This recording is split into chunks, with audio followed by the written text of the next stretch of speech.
Welcome back to Behind the Bolt. I'm Nick Hardwick, and I am so fortunate in this Fuddruckers one-on-one to be sitting with the coolest man on the planet, Antonio Gates. What's up, buddy?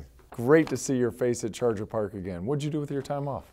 Nothing I really had time to reflect on, just life itself. So spent a lot of time with my family and friends, and did a lot of anticipation in terms of just trying to get back into the groove of things, and really wasn't sure how I would come out and play and how I'll be running again, but I was excited at getting back.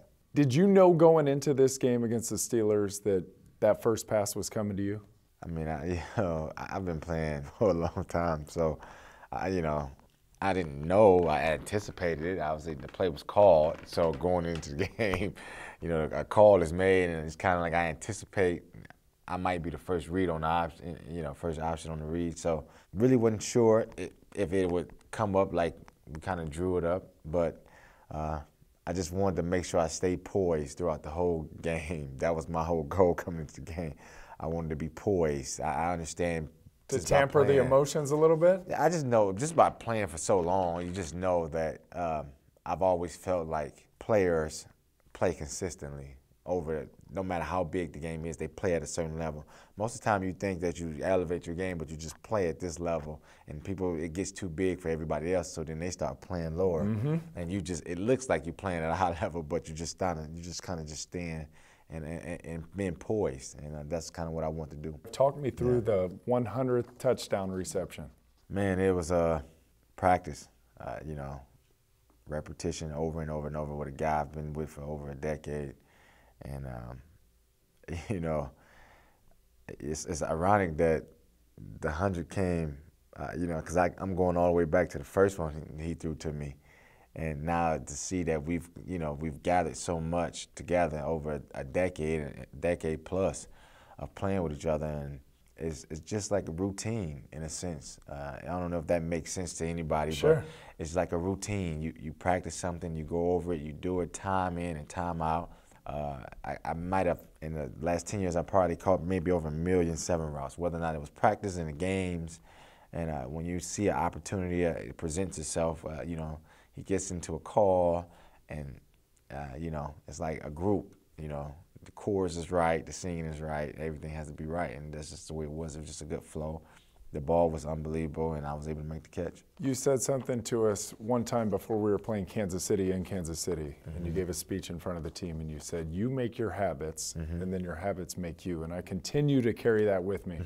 What kind of wisdom do you have for this team now? I mean, I think consistently the things that you get tired of hearing is what shapes you. I really don't think things I believe in luck. Personally, I don't feel like that wasn't a coincidence. I had been putting in work for 4 weeks leading up to that game. Maybe people don't understand how I feel in terms of certain situations. That game, I had 4 weeks to prepare for that game. I had 4 weeks to knew that I was going to come back on the national stage and be ready. And that's just my mindset. I just felt like you kind of create your own path with the work you put in. It's like life, and it's bigger than just football. Life itself, what you put in, the bank is what you can take out. You know what I'm saying? You don't go to the bank and say, can I get $100 if you ain't put in $100? And that's just how I feel about this game. That's how I feel about our team collectively. That's something that I would, obviously I haven't said much to him because, I got a guy like Phillip Rivers that's, he's doing all the talking. One of the best leaders that you can have. So, but if I had an opportunity to say certain things, or if I get a chance to talk to guys one-on-one, get out what you put in a sense. And, fortunately, Coach does a wonderful job in expressing that as well.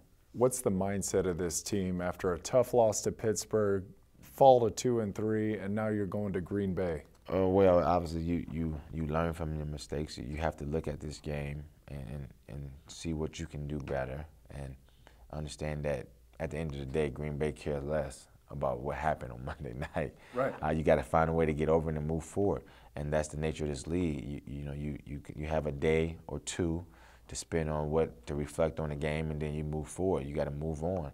because in this league, you as well, you know, you've played a long time, and you just got to keep grinding. It's a marathon. You got to keep going every single week.